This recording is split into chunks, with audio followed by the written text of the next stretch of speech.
In small-town America, some doctors don't work for patients. They work for wins. What happens when a team doctor is paid by the boosters? What happens when a medical clearance is bought? What happens when winning matters more than a brain?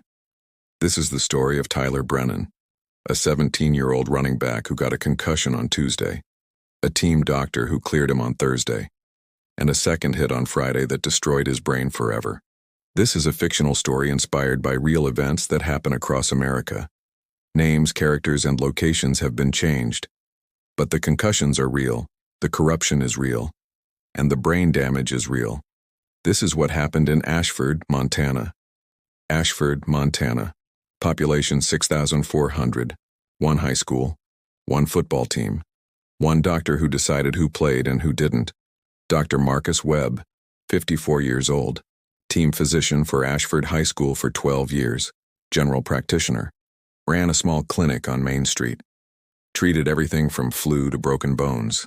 But Dr. Webb had another job. A job that paid better than treating patients. He was the gatekeeper. The man who decided if injured players could return to the field. And Dr. Webb had a secret. He was on the Booster Club payroll. $3,000 a month. Cash. Under the table. In exchange for one thing. Keep the star players on the field. No matter what. But Tyler Brennan didn't know that. His parents didn't know that. Nobody knew. Until it was too late. Tyler Brennan, 17 years old, junior, running back, number 22, 5'10", 185 pounds, 1,047 rushing yards his sophomore year, 23 touchdowns, all-state, ranked number 4 running back in Montana, committed to Montana State, full scholarship. Tyler was everything Ashford needed. Fast, tough, explosive. The kind of player who could carry a team to a state championship. And Ashford hadn't won a state championship in 31 years. They were desperate. The boosters were desperate. The coach was desperate. And desperation makes people do terrible things. Tyler's father, Robert, worked at the lumber mill, 25 years, shift supervisor, good man, hard worker, loved his son more than anything. Tyler's mother, Karen, was a teacher, 3rd grade, Ashford Elementary, 18 years. She taught half the kids in town. Everyone knew her. Everyone loved her. They raised Tyler right, taught him respect, discipline, humility. Football was important, but family was everything. And they trusted the system, trusted the coaches, trusted the doctors, trusted that their son was safe. But he wasn't. October 22nd, 2019. Tuesday. Practice. 4:30 p.m. The team was running drills, full contact, preparing for Friday's game against Ridgewood, biggest game of the season. Winner takes first place in the conference. Tyler took a handoff, hit the hole. Full speed. The linebacker met him head on, helmet to helmet. The sound echoed across the field. Crack. Tyler went down. He didn't get up right away. He stayed on one knee, shaking his head, trying to clear the fog. The coach blew the whistle. "You good, Brennan?" Tyler stood up slowly. "Yeah, coach, I'm good." But he wasn't good. His head was pounding. The lights looked too bright. Everything felt distant, like he was underwater. He finished practice, didn't say anything, because that's what you did. You played through it. That night, Tyler went home, ate dinner, did his homework. But something was wrong. His mother noticed. "You okay, honey?" "Yeah, just tired." "You sure? You look pale." "I'm fine, Mom." But he wasn't fine. He went to bed early, 8:30 p.m. He never went to bed that early. Karen checked on him at 10 p.m. He was asleep, but he was sweating, tossing, mumbling. She touched his forehead. He felt warm. She almost woke him. But she didn't. She thought he just had a cold. She didn't know he had a concussion. Wednesday morning. Tyler woke up with a headache. A bad one. Throbbing. Relentless.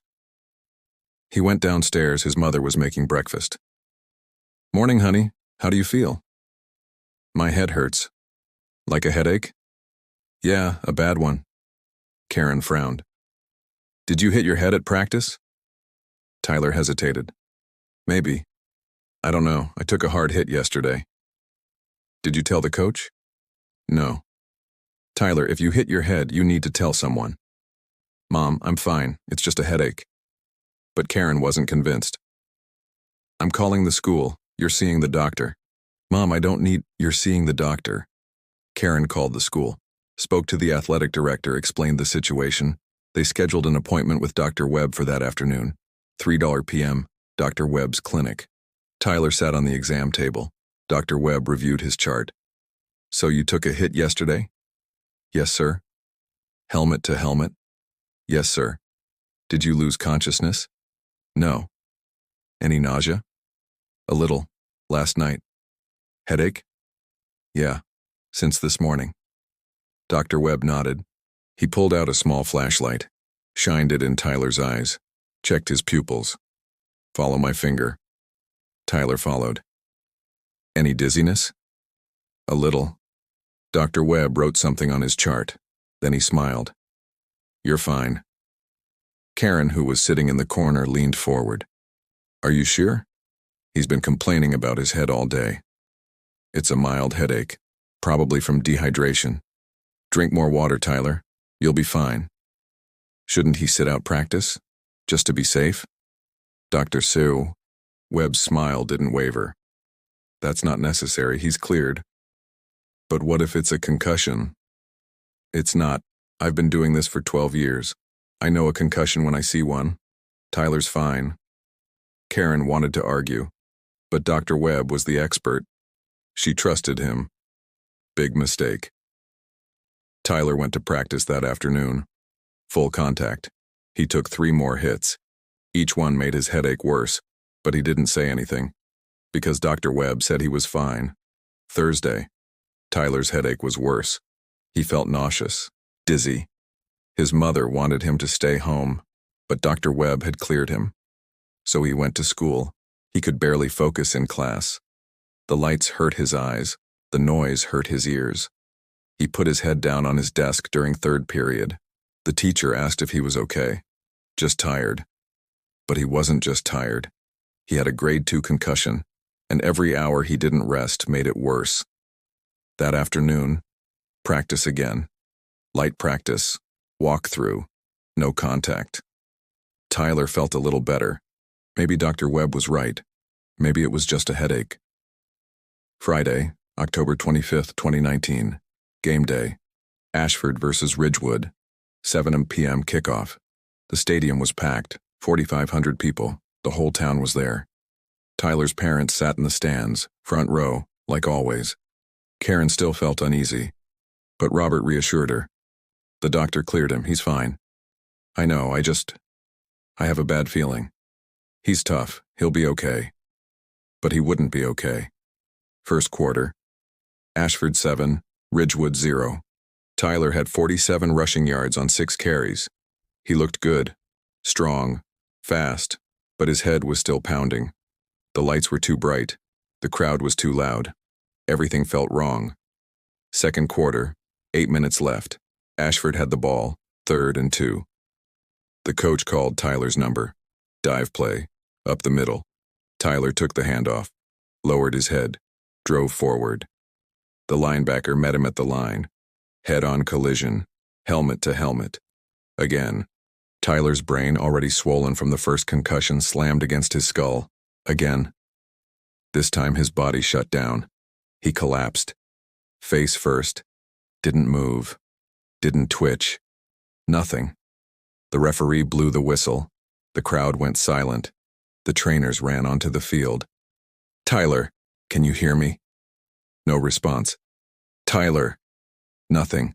They rolled him over. His eyes were open, but he wasn't there. He was staring at nothing. Karen screamed. She ran down from the stands.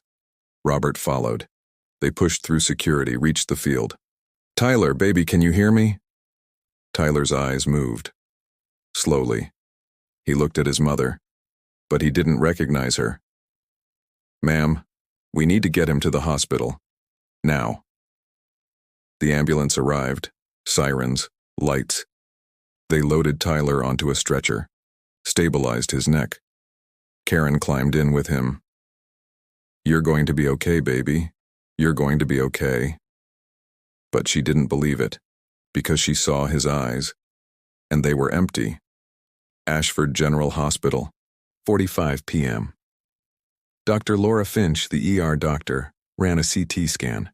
What she saw made her stomach drop. Severe brain swelling, bleeding, trauma consistent with second impact syndrome. She walked into the waiting room. Robert and Karen stood up. "How is he?" Dr. Finch's face was grim. "Your son has a severe traumatic brain injury. He has significant swelling and bleeding. We need to relieve the pressure immediately." Karen's legs buckled. Robert caught her. "Is he going to be okay?" "We're going to do everything we can, but I need to ask you something. Did Tyler have a concussion earlier this week?" Karen nodded. "He took a hit on Tuesday. We took him to Dr. Webb on Wednesday. He said Tyler was fine." Dr. Finch's jaw tightened. "Dr. Webb cleared him?" "Yes." "Did he run any tests? CT scan? MRI?" "No. He just looked at his eyes and said he was fine." Dr. Finch closed her eyes, took a breath. "Your son had a concussion. A significant one. Playing again before it healed caused second impact syndrome. His brain is catastrophically injured." Karen started sobbing. "But the doctor said he was fine." "The doctor was wrong. The surgery lasted 4 hours. They relieved the pressure, stopped the bleeding, saved Tyler's life. But they couldn't save his brain. When Tyler woke up 3 days later, he wasn't the same. He could open his eyes. He could breathe on his own. But he couldn't speak, couldn't walk, couldn't feed himself. His brain had been starved of oxygen for too long. The damage was permanent." Karen sat beside his bed, holding his hand, crying. "I'm so sorry, baby. I'm so sorry." Tyler stared at the ceiling. He didn't respond. He didn't recognize her. Robert stood in the hallway, talking to Dr. Finch. "What happens now?" "He'll need 24-hour care, physical therapy, speech therapy, occupational therapy. But I need to be honest with you. He'll likely never recover full cognitive function." "What does that mean?" "It means your son will never be the same." Robert broke down, right there in the hallway. This strong, tough man who'd worked 25 years at a lumber mill.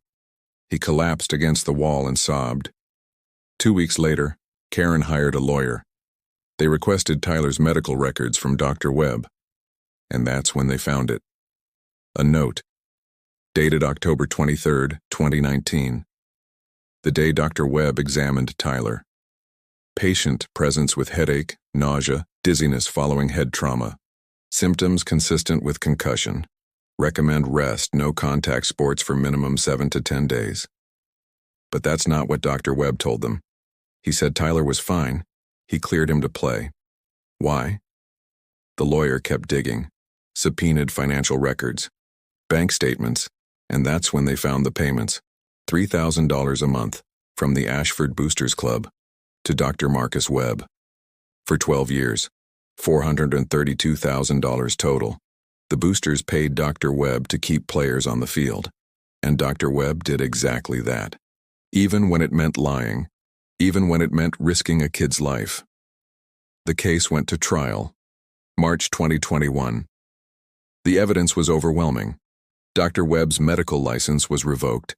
He was found guilty of medical malpractice and fraud. Damages, $8.7 million.